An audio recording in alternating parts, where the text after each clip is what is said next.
This chemical was derived with mixtures of pneumofungin and communism, as well as myperiformidine. The chemical would modify the blood's chemical properties and structure, so that if shot or cut, the blood would have the ability to freeze or solidify to where the person was shot. This would stop bleeding and can make a person far stronger than an average human being. However, a chemical like this would be incredibly expensive and only offered to the most valuable of people, such as M15 units and important politicians.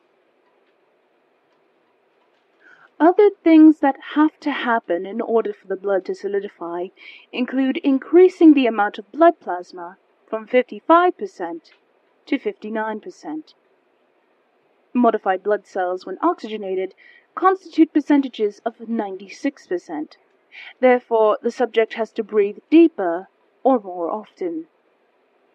Since the thrombocytes seem to get in the way of modified blood cells, they are removed prior to modification. The medulla oblongata is also modified by a chemical that familiarizes it with modified blood cells. Also, since the blood cells expand when solidified, 4% to 6% of the normal blood volume must be removed. Blood vessels, of course, are changed a slight bit by the chemical as well, in order to handle the heavier cells.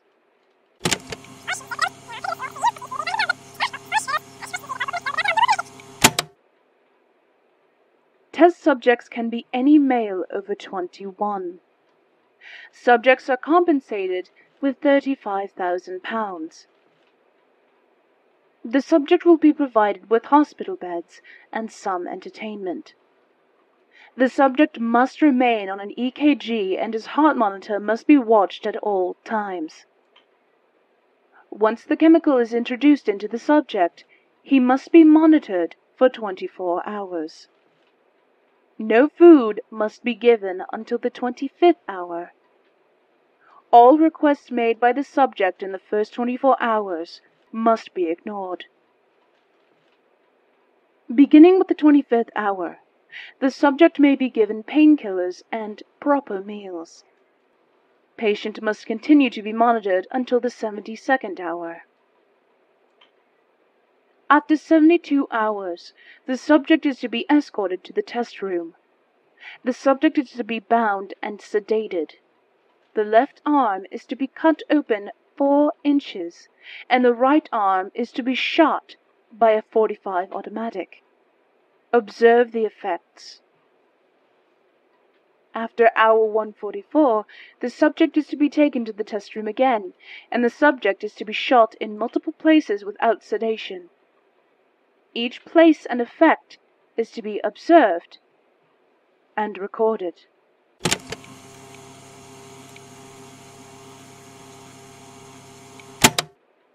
The 3 subjects were males, 22, 23, and 29. The subjects also swore to secrecy. The chemical was successfully administered to all 3 subjects. Within the first hour, all 3 of them started screaming in agony. Surprisingly, this stopped by hour 3. Subjects 1 and 3 requested a copy of the King James Bible after hour 6, but it was denied. The fellow researchers decided this meant that they believed they would die.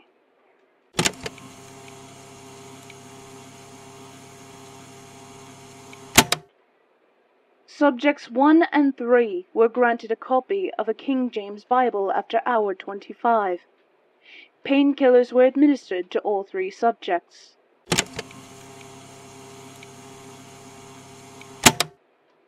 After 72 hours, the subjects were taken to the test rooms. The 3 seemed to be delighted to leave the room. After sedation, each subject had his left arm cut open with a scalpel and his right arm shot by a .45 automatic. When the scalpel penetrated subject 1's skin, it reacted with a dark, amorphous solid substance, filling the cut almost as fast as the skin was opened up. It sealed so fast that the scalpel was stuck in his arm. The injury caused by the .45 automatic bullet was sealed by the dark amorphous blood within 3 seconds. The results were the same for subjects 2 and 3.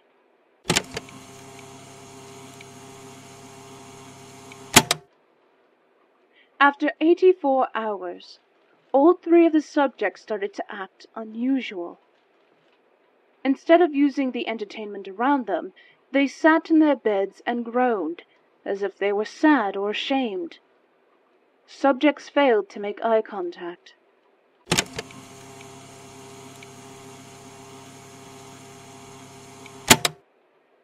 After 110 hours, Subject 1 passed out. Blood tests could not be run because the blood was not solid and amorphous. The only thing that was determined was the pH of the blood, which was at 5, was far more acidic than usual.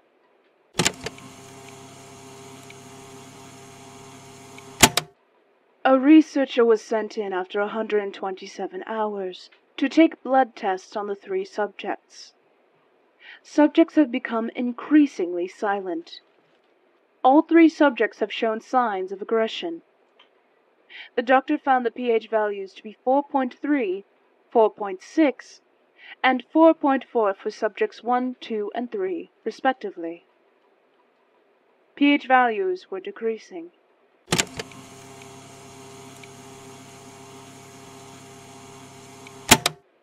A blood test was taken at about 140 hours. The pH values haven't changed. The experiment will continue as planned.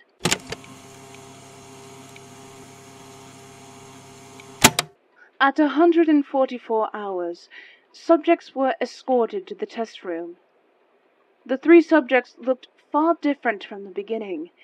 The skin had turned to a shade of gray, and their skin looked noticeably thicker. Their eye colors have changed to pure black, and they were bloodshot. The experiment will continue as planned, but the chemical must be remodeled before repeating the experiment.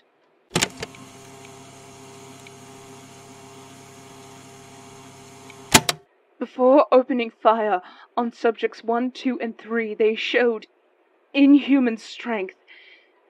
They immediately pounced on their attackers and used their teeth as a most effective weapon. 6 armed men lost consciousness as their attackers touched their teeth to their skin. One's arm was devoured by the subjects. When N15 agents entered to neutralize the room, the subjects were reported missing. The chemical must have had a negative effect on the medulla oblongata, causing aggression. The chemical also affected the salivary glands. Superhuman movements were caused by the enhanced blood cells within the muscles. The subject's lust for human flesh is unknown. Locations of subjects 1, 2, and 3 are currently unknown. Research for this project will be discontinued. Evidence, including this laboratory report, will be classified as SIS top secret. Oh, shit! Jesus Christ. Suzanne? Suzanne? Suzanne, are you there? Yeah, I'm here. Did you find anything interesting in those reports? Yeah. I guess you could say that I did.